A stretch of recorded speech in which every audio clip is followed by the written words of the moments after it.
Well, thank you very much. It's to answer your question right away.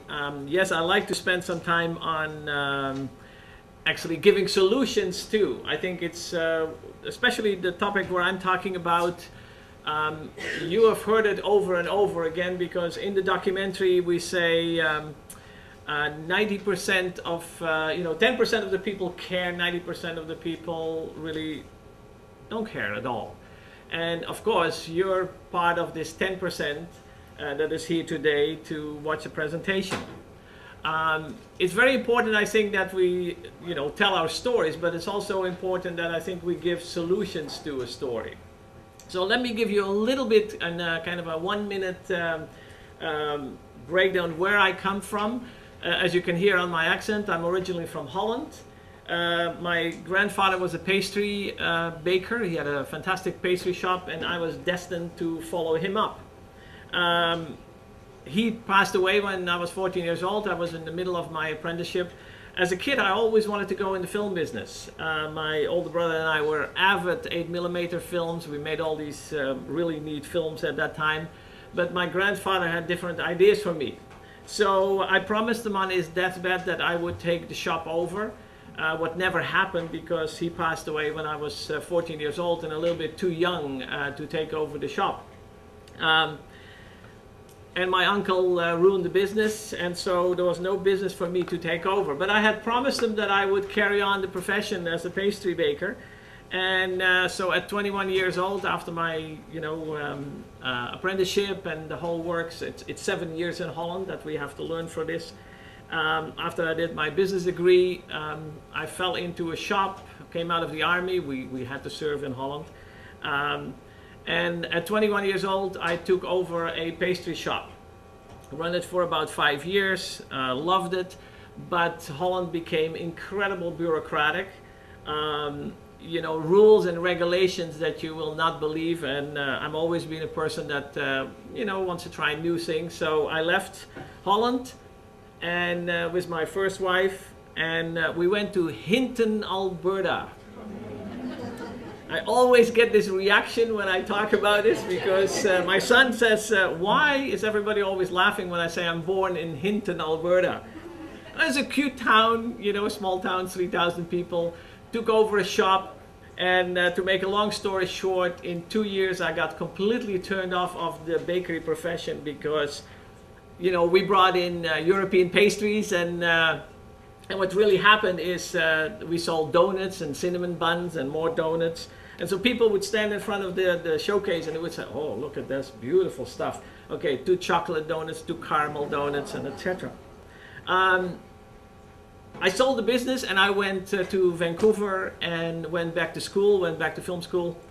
And in the same time, we also started our company in video productions. We did about 10 years. We did corporate videos. We talk Expo 86 and etc. Fantastic time. And it took us about 12 years before we had our first documentary on television. A Second World War epic on Truck Lagoon. Then we did Bikini Atoll, all for A&E. We did shows for Discovery Channel on the Maya civilization. And slowly I got into food. I've always been a pretty good cook. And I was always interested in food, and so about 12 years ago, we got a break. We did kind of a DVD for the Canadian Culinary Federation about a French cooking competition. And what happened is they literally, I said, this is made for television. I don't know if you've seen the show on the Food Network. It's called The Bocuse d'Or. We did about 6 of them. And it's a cooking show where 2,000 people are cheering on like a soccer game. They're cheering on these chefs, and it's really neat because it's made for television. That gave us a 10-year, more or less a contract with the Food Network to do all their documentaries, and we did many of them, and I enjoyed it.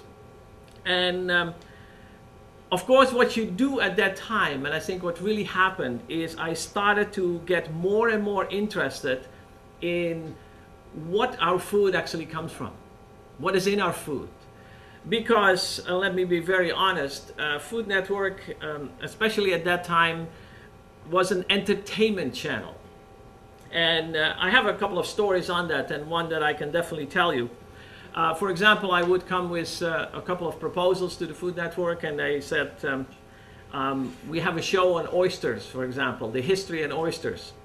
And the vice president of the Food Network said, Nick, I hate these slimy little things. Forget it. And within, this is New York, by the way, this is not Toronto. In Toronto, they would say, interesting. And you have no idea what that actually means. Interesting.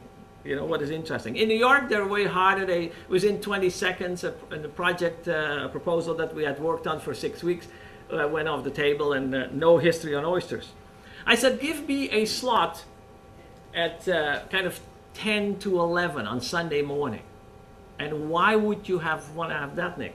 I said, well, then we can do food issue shows.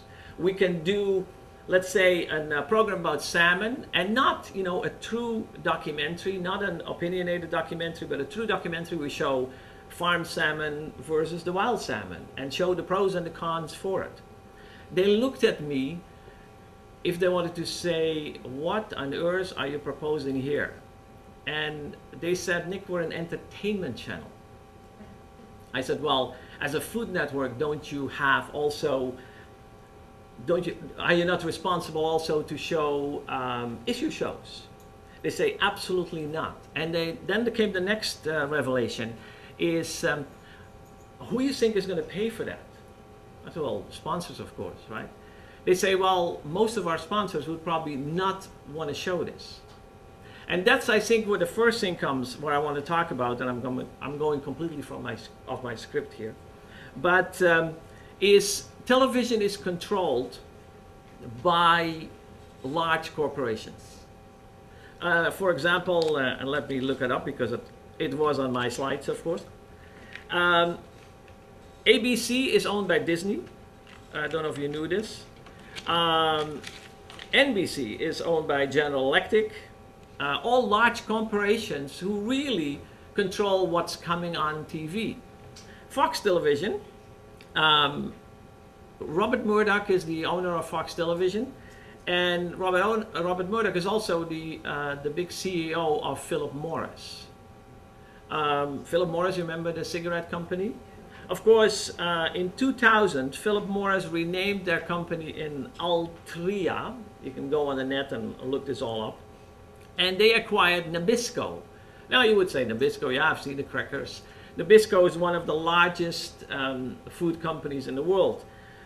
They bought it for $18 billion and merged the company with Kraft Foods in the same year. Kraft is the largest company in the world. Actually, there is conflicting parts out of it. Last week I was in Brazil, and Nestle, another wonderful company, is actually controls everything in Brazil. Like, it is amazing. You cannot come. Of course, I had to go to a pastry shop, and I talked to the girl, to the owner of the pastry shop, and everything that you could imagine was Nestle.